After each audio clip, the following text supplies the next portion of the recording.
you ever heard about a place where diverse wildlife and human beings living alongside and peacefully to survive? A place where the heartbeat of a tropical rainforest is able to provide life to its surrounding livings. The breath of nature, the unspoken grateful words of Mother Earth, the harmony of life, the true identity of a biodiverse ecosystem exist in the western part of Indonesia known as Leuser.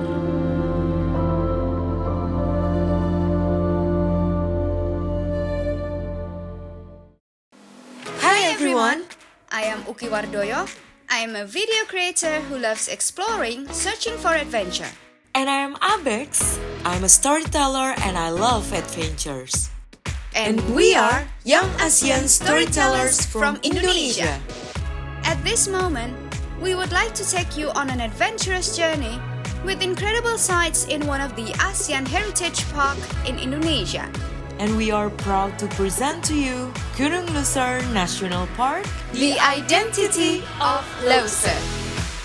The size of Gunung Leuser National Park is 12.5 times of the size of Jakarta, and its region is ranging from Aceh across to North Sumatra. According to history, Gunung Leuser National Park was established in 1980 and became one of the first 5 national parks in Indonesia. It is also known that Leuser is inclusively part of the tropical rainforest heritage of Sumatra, where this region has 4 key species, which are orangutan, tiger, elephant, and rhinoceros. For our story, we will be focusing on Southeast Aceh, unlocking lesser-known area, exploring astonishing sights, and experiencing escapade venture.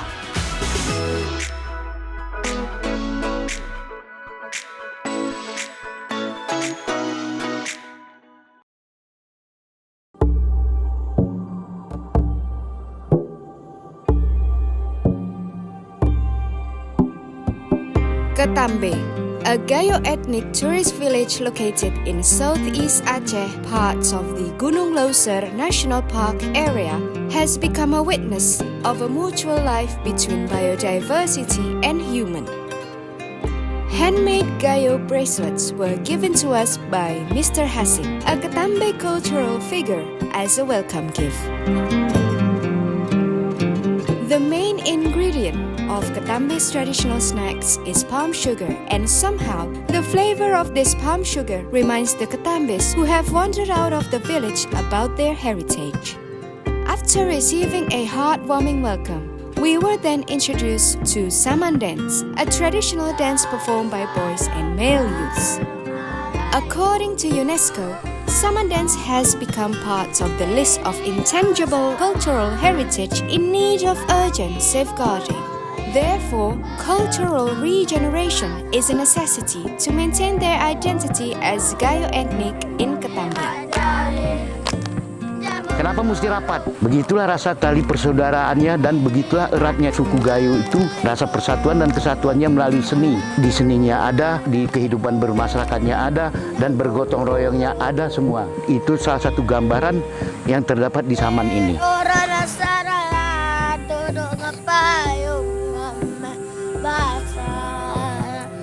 The traditional dress of Gayo ethnic has patterns called Kerawang Gayo, which has a highly valued meaning for its people. Each color contains a moral lesson about life and solidarity in Gayo society.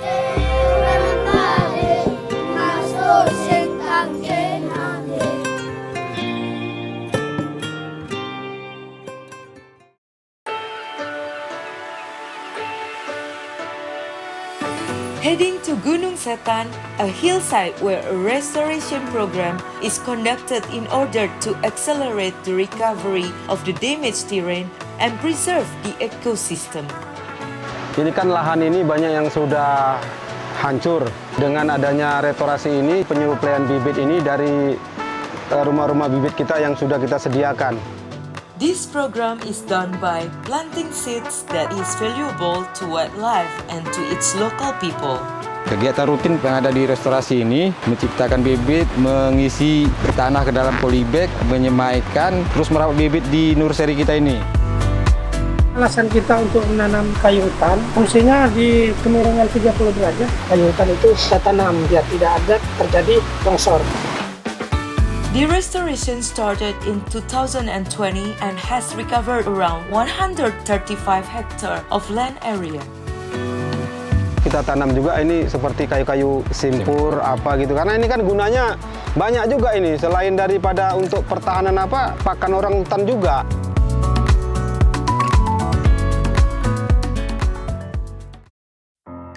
Another way on how local people conserve the forest is by beekeeping. Many years ago, locals went to the forest to harvest honey by chopping the trees. But then in 2021, Mr. Ishak developed a method on honey farming by beekeeping, so the locals can have a better way to keep their livelihood without damaging the forest. What inspired you to develop this beekeeping? Budidaya ini biar masyarakat tidak membuka lahan lagi dan bisa membantu perekonomian masyarakat lah di desa ini.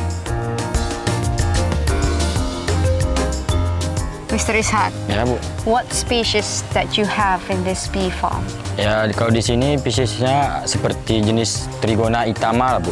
Does it stink? Tidak, Bu. Cuman menggigit. Dia tidak jenis bersengat. Ya.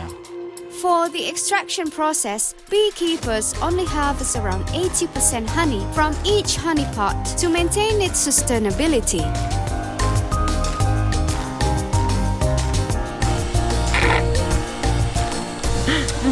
It's very light. Really? It's good? Ya, ini, Can I try? Ya.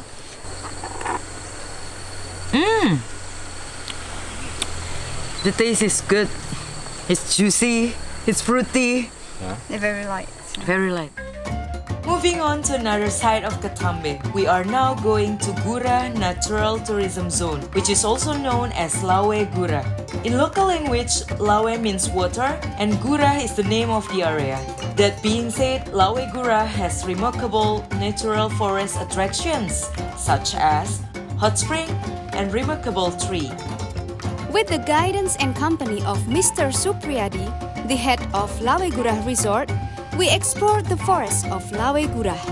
In order to reach the hot spring, we needed to go through a forest trail around 3 kilometers with approximately 3 hours of hiking.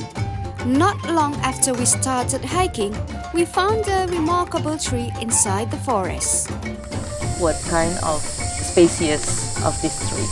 Seperti beringin, rambung, tikus-tikusan lah. Tikus ini banyak macamnya. Jadi ini kalau sudah berbuah, jadi banyak ini diminati oleh satwa seperti orang hutan, rangkong, dan apabila nanti jatuh dia, pada malam hari juga banyak ditemukan seperti satwa-satwa yang kecil-kecil seperti rusa. How old is this tree approximately? Lebih kurang 350-an lah, mencapai 400. Around 900 meters after the remarkable tree, we then had to face a challenge, which is crossing a river by barefoot, putting ourselves on faith by hoping that we don't fall off to the current. The humidity level in Lawe Gura rainforest is quite high, which can reach to 80%, while the ambience of the forest is surrounded by trees that has wider than average diameter. After 3 hours of walking, we then arrived at Lawe Gura Hot Spring, a site of a natural steamy hot water flow representing on how the earth breathes beneath the surface.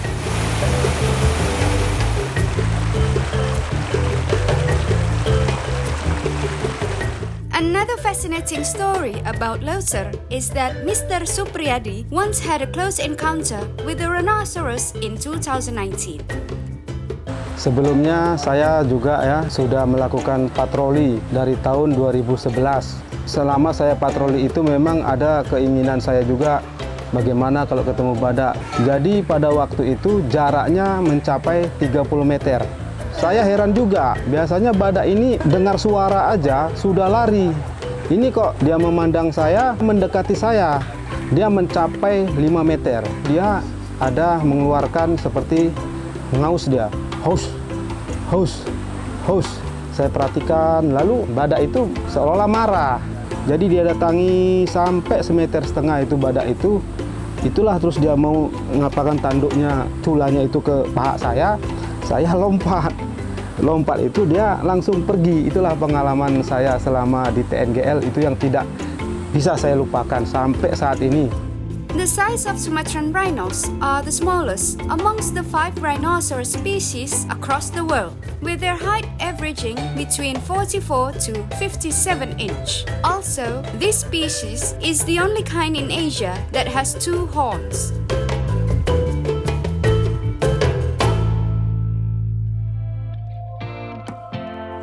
Leuser and Ketambe is separated by the Alas River or Sungai Alas. In local language, Alas means wide, since the river is enclosed to the hills and mountain range of Leuser.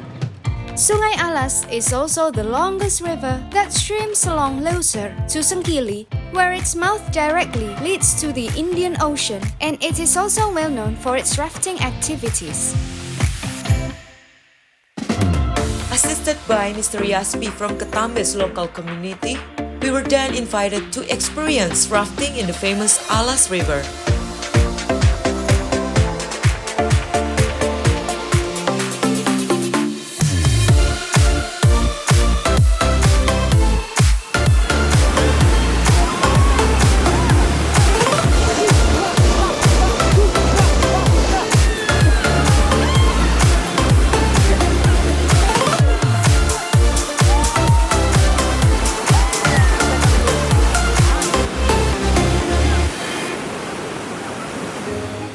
Returning to Ketambe, we are now heading towards Ketambe Research Station, the first orangutan research station in the world. To reach Ketambe Research Station, we need to cross the Alas River using a traditional canoe and stroll a while into the forest. Arriving in the station, we were welcomed by Mr. Saidi, the manager of Ketambe Research Station. Pada tahun 1970, ini merupakan pusat rehabilitasi orang hutan didirikan oleh seorang peneliti asal Belanda bernama Herman Riksen. Nah, inilah peninggalan awal mula dibentuknya stasiun rehabilitasi orang hutan ini. Kemudian pada tahun 1971, pusat rehabilitasi orang hutan ini mulai beroperasi. Pada tahun 1980, pusat rehabilitasi ini diserahkan ke PH-PH, kemudian berganti menjadi pusat penelitian orang hutan. Introducing B. Ija, the best cook ever to manage food supplies in Ketambe Research Station. Di sini bekerja sudah 3 tahun 2 bulan. Masak untuk tamu-tamu yang datang orang di sini. The activities in Ketambe Research Station consist of monitoring orangutan, recording the temperature, the rainfall, and the depth of the Alas River, phenology research, and hornbill survey. The forest of this station is dominated by ficus trees, one of the main staples of orangutan. Speaking of trees, this site has the biggest tree that is ever known in Aceh, which is located about 15 minutes from the station. The tree girth is measured approximately around 30 human-sized handspan. Kalau di sini masyarakat menyebutnya pohon perlak. Di sini juga sering kita temukan orang hutan karena kebetulan di atas itu ada fikus yang tumbuh sebagai benalu, namanya fikus kuda. Jadi ketika fikus itu berbuah, baik orang hutan ataupun rangkong sering hinggap ke sini untuk makan buahnya. After visiting the iconic tree of Ketambe Research Station, we were then joined by the hornbill surveyor, accompanied by Holik, a hornbill observer. Ya, di stasiun penelitian Ketambe sendiri sudah kita identifikasi ada 5 jenis rangkong. Rangkong badak, julang emas, enggang kelihingan, enggang jambul, sama rangkong gading. Yang paling jarang diketemukan di sini adalah rangkong gading. Enggak cuman kita ketemu langsung atau suara, itu sangat jarang. Resuming our activity in Ketambe Research Station, we immediately took part in monitoring orangutan, assisted by Mr. Arwin, an orangutan observer. Luckily, we had the opportunity to see the mating rituals of orangutans as the male orangutan named Yosa approached Chris, the female orangutan, by sharing his food. Jadi kalau kita ikut orangutan tuh, kalau lagi musim kawin kayak gini, kadang-kadang banyak sifat-sifat mereka yang kita pahamin. Kadang-kadang yang dia tidak suka perempuan tuh jauh dari dia mau marah juga. Nanti pas musim buah pikus, rambung kan, itu banyak orangutan masuk. Terus masuk mereka. Itu kadang-kadang orang-orang hutan yang baru-baru pra dewasa, nggak dikasih dekat tuh sama dia. The food which the orangutans are currently eating is peel-off skin tree from the kapuk rimba tree. Dia yang dimakannya itu kambiumnya, antara kulit dan batang pohon. Jadi dia ada sedikit semacam lendir, itu pengganti air. Karena kebetulan sekarang beberapa hari tidak hujan, dia minumnya dari sini.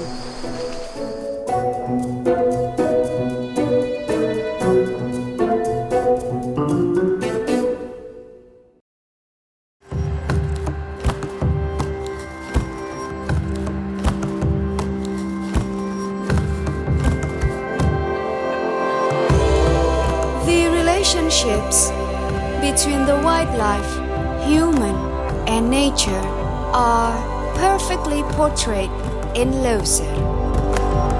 And now you see